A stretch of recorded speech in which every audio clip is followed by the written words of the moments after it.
Con este video no pretendo llevar la típica discusión sobre la separación del artista con su obra, porque me parece que esa dualidad ya está superada. Este video va a estar separado en dos partes. La primera, en que hablo de la polémica con respecto a lo que considero que es el debate más popular, mientras que en la segunda me propongo hablar más en profundidad sobre esta discusión. La idea de este video surgió en la polémica con respecto a la película de Marty Supreme. Sin hacer spoilers, voy a decir que la película se trata de cómo el protagonista Martin Moser, interpretado por Timothée Chalamet, que es un ambicioso jugador de ping-pong que busca salir de su situación precaria, destacando su personalidad obsesiva y sobre todo narcisista. La película es bastante buena y la crítica lo confirma, hasta el punto de que estuvo nominada al Oscar de este año. Pero cuando todo parecía ir tan bien, una polémica terminó eclipsando todo el gran esfuerzo y los logros que tuvo esta película. Su director Geoff Sadie es bien conocido en la industria con su trabajo con su hermano Benny Sadie en películas como Good Times o Uncut Gems, películas que en lo personal me parecen muy buenas.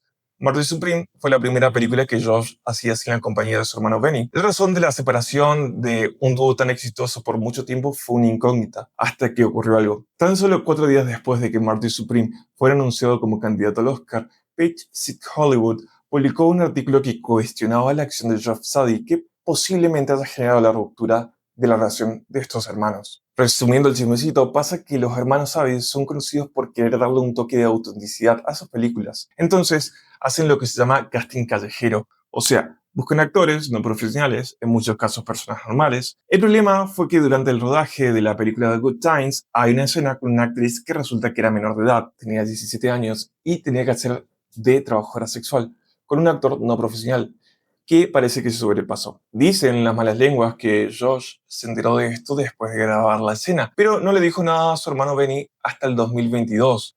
Recordemos que Good Times fue grabada en 2017, siendo el posible motivo de la ruptura en la relación de estos hermanos. Y claramente el escrutinio público no tardó en llegar. Todo lo que parecía ir estando tan bien terminó en desastre, perdiendo su posibilidad frente a los Oscars. No voy a negar que las acciones de Sadie estuvieron mal. Literal, no le costaba nada hacer una mínima, una ínfima investigación de quién eran los actores que estaban trabajando en su película. Más bien, en lo que me quiero centrar es en el debate. ¿Es la vida del artista lo suficientemente relevante como para opacar su obra?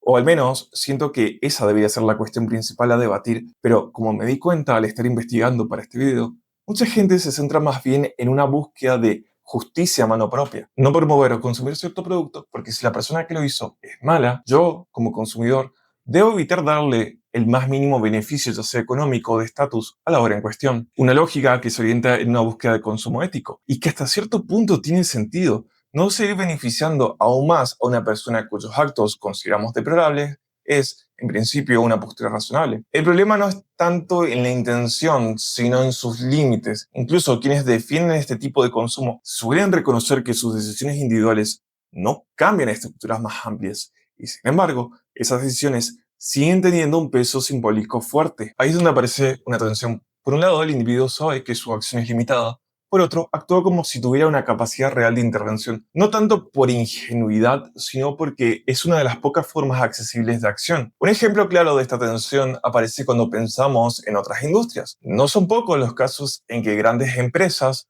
como las petroleras, generan daños ambientales y humanos enormes, y sin embargo, la mayoría de nosotros sigue dependiendo de ella. Ahora bien, alguien podría decir, no es lo mismo, no puedo dejar de usar combustible, pero sí puedo dejar de ver una película. Y es cierto. Pero incluso aceptando esa diferencia, el punto sigue en pie.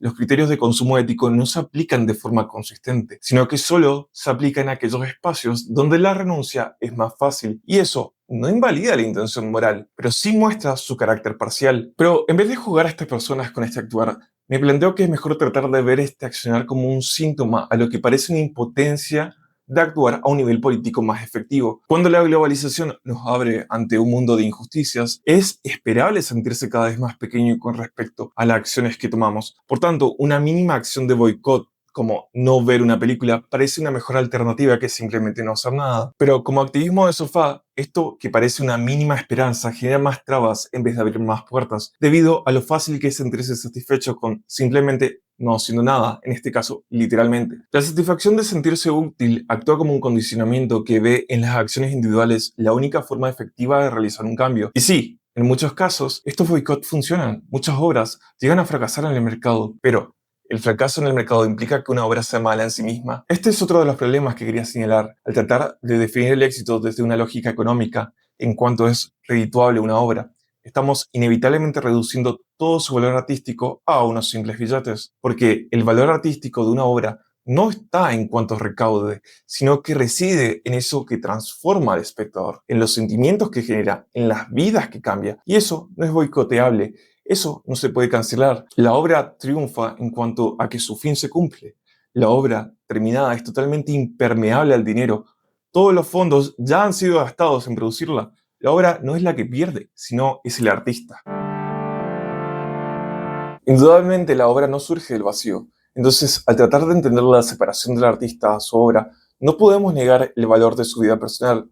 Elementos del o la artista va a estar envuelto en su creación, su visión del mundo, sus ideas políticas, por más que no sean explicitadas, sus sesgos, sus aciertos, diversos elementos que de alguna u otra forma se van a colar en su arte. Pero, al igual que la obra no surge de la nada, el artista tampoco lo hace. Hay todo un contexto social, cultural, histórico, el cual va a influir en lo referido a su ética, que lo más probable es que choque con lo que consideramos correcto actualmente. Por eso es tan ridículo tratar de ver a un autor o autora desligada de su época. En ese sentido, despreciar a un artista del siglo XV por tener elementos racistas en su obra es realmente una interpretación descontextualizada de su trabajo. Igual, no estoy diciendo que habría que justificar sus actitudes, sino más bien entender de dónde surgen. Claro, es mucho más fácil tratar de entender mientras más atrás en el tiempo nos remontemos, pero ¿qué ocurre con personas contemporáneas a nosotros, con quien compartiendo valores éticos saben que lo que hace está mal, pero aún así lo hacen? La cuestión parece complicarse en esos casos, porque el hecho de apoyar a ese artista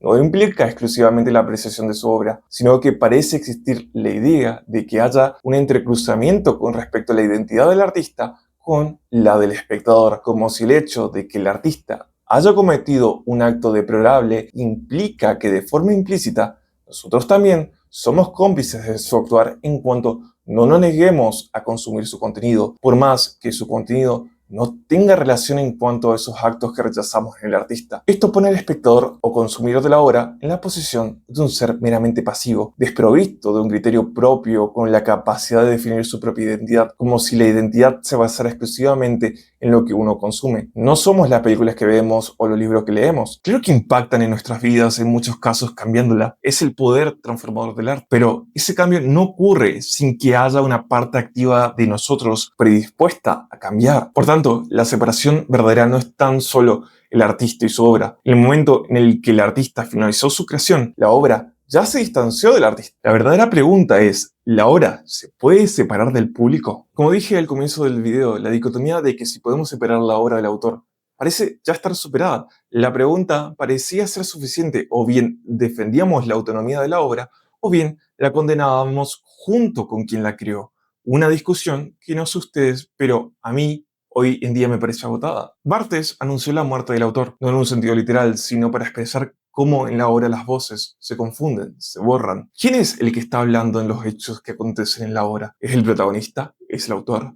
Los límites entre voces se vuelven difusos. Barthes, analizando los fragmentos de una novela, nos dice esto. Balzac, en su novela Sarracín, hablando de un castrado disfrazado de mujer, escribe lo siguiente. Era la mujer con sus miedos repentinos, sus caprichos irracionales, sus instintivas turbaciones, sus audacias sin causa, sus bravatas y su exquisita delicadeza de sentimientos. ¿Quién está hablando así? ¿El héroe de la novela, interesado en ignorar al castrado que se esconde bajo la mujer? ¿El individuo Balzac, al que la experiencia personal ha provisto de una filosofía sobre la mujer? ¿El autor Balzac, haciendo profesión de ciertas ideas literarias sobre feminidad, de la sabiduría universal, la psicología romántica? Nunca jamás será posible averiguarlo, por la sencilla razón de que la escritura es la destrucción de toda voz, de todo origen. Me parece que llegado a este punto está bastante claro la separación que existe entre el autor y su obra, pero aún nos queda hacer otra separación, es la del público con la obra. Y el principal problema que veo en esto es cómo para el público contemporáneo la obra deja de ser un objeto y pasa a ser un espejo. Ya no solo contemplo la obra por lo que es, sino que también me identifico con la obra, sintiendo una especie de coautoría con su verdadero autor. Por tanto, si el verdadero autor comete actos reprochables en su vida personal, la culpa se siente compartida con el espectador por esta identificación narcisista hacia el producto final, lo que inevitablemente va a producir el empobrecimiento de la obra en cuestión. El valor ya no está puesto en el trabajo, sino en el trabajador. Podemos pensar en un arquitecto al que le pedimos que nos construya una casa. Al finalizar la construcción, nos encanta el trabajo, la casa es hermosa. Pero con el tiempo descubrimos que este arquitecto era una persona horrible. ¿Qué es la casa?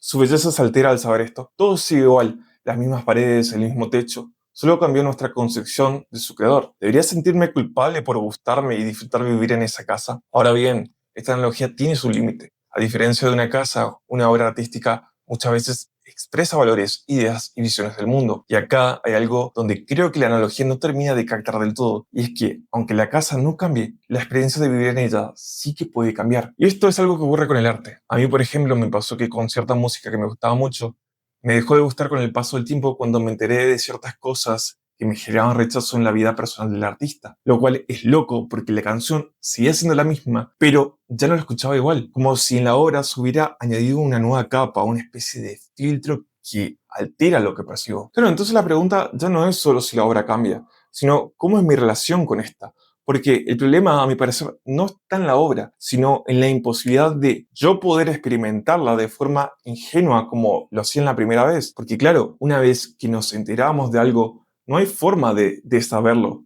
Y ese nuevo conocimiento inevitablemente va a interferir en nuestra interpretación. Entonces, si nuestra experiencia estética se va a ver afectada por factores externos, entonces la obra nunca fue enteramente pura en primer lugar, porque siempre estuvo atravesada por el contexto, prejuicios y las expectativas. En ese sentido, no es que ahora la obra está contaminada, sino que siempre lo estuvo.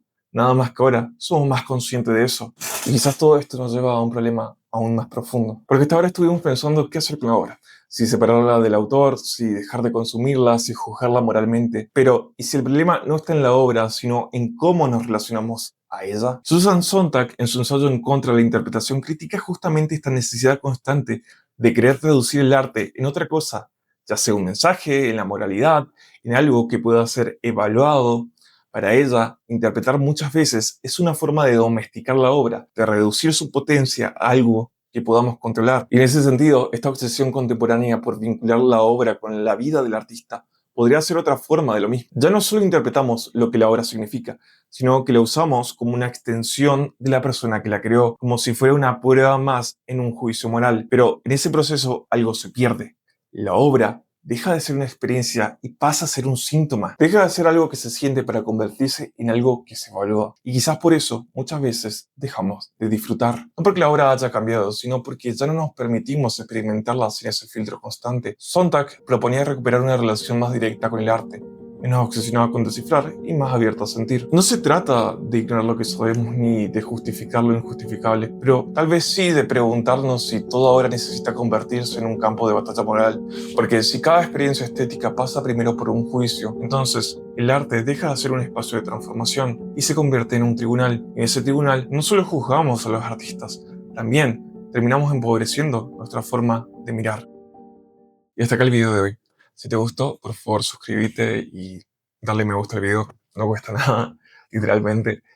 Y algo que me parece curioso de este video es que si bien en todo el video estuvimos hablando del concepto de arte, nunca definimos qué es, qué no es arte.